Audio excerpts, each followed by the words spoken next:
Allô! Dans cette vidéo, nous allons vous présenter la différence entre 4 modèles de tablettes tactiles. On se voit tout de suite.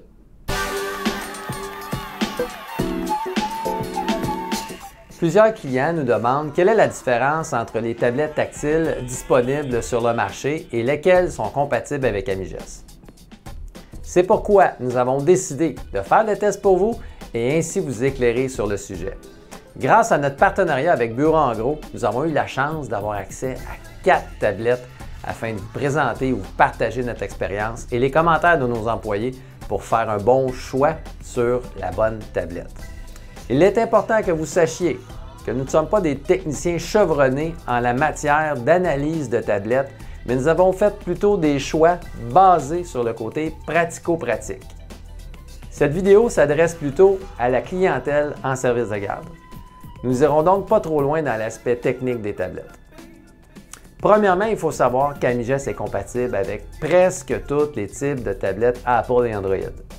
Nous avons donc fait quelques recherches afin d'identifier les choix d'accessoires disponibles pour chacune des tablettes, la grosseur d'écran, les performances, la vitesse de réaction. Nous avons donc testé plusieurs tablettes, dont la Samsung Galaxy Tab S5e, la iPad de 6e génération de Apple, la Samsung Galaxy Tab A, la Acer Iconia One 7. Nos employés ont aussi eu la chance de tester la différence entre les tablettes et nous avons eu la chance d'avoir leurs commentaires que je vais vous partager.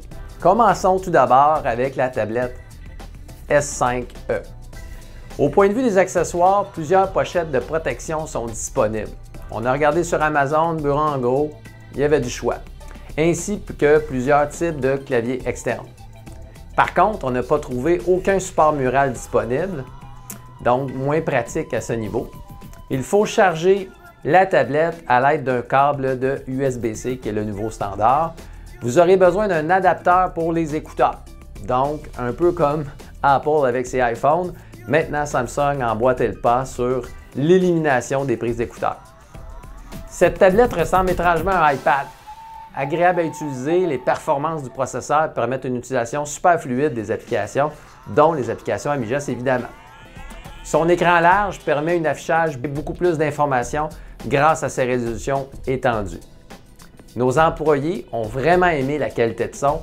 Elle était exceptionnelle lors d'écoute vidéo. Donc, probablement, vous n'aurez pas besoin de petits haut-parleurs à côté avec cette tablette. Par contre, elle a un prix élevé vu sa grande dimension. Poursuivons avec l'analyse au niveau du iPad de 6e génération. De ce côté-là, nous avons fait les tests avec un iPad et une fois de plus, plusieurs pochettes de protection sont disponibles ainsi que des claviers externes.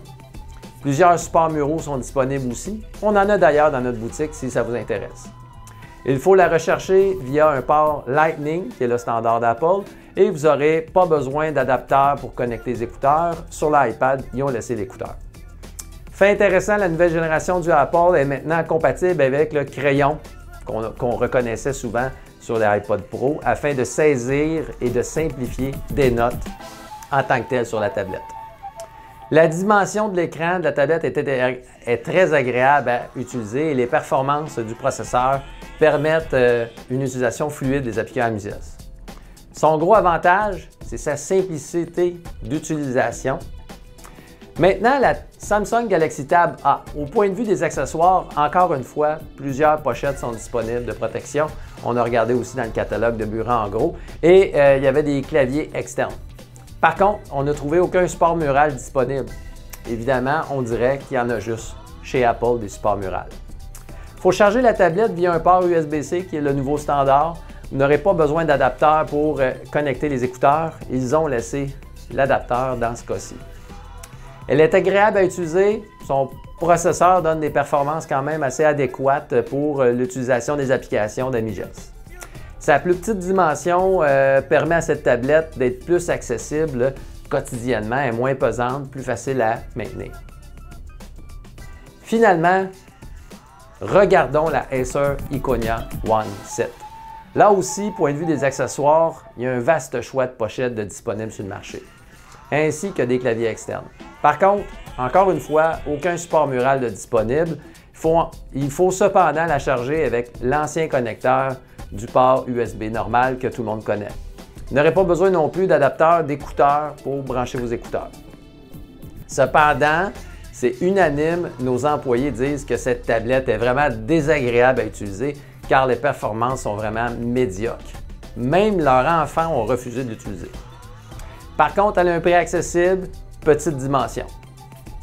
En résumé, les deux gagnants au niveau des tablettes, selon nous, c'est le iPad par sa simplicité et fiabilité et stabilité.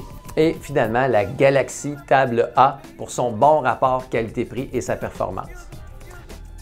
Point de vue un peu plus technique, je vous invite à visiter notre page ici en bas pour connaître les spécifications techniques sur notre site web qui est mis à jour régulièrement et on s'assure toujours de supporter les dernières versions de Apple ou d'Android. Donc, on vous invite à le consulter. En conclusion, voilà ce qui termine la petite vidéo sur les comparaisons et les différences au niveau des tablettes tactiles qu'on a eu la chance de tester grâce à Bureau en Gros. Pour ceux et celles qui sont intéressés d'en savoir plus ou d'acquérir une tablette, on vous invite à vous présenter dans un Bureau en Gros de votre région et de demander à parler à un directeur principal afin qu'il puisse regarder les possibilités pour vous. Alors, j'espère que cette vidéo vous a plu. N'hésitez pas à partager, à commenter si vous avez des questions. Le pouce en l'air également. On se voit à un autre moment. Bye bye!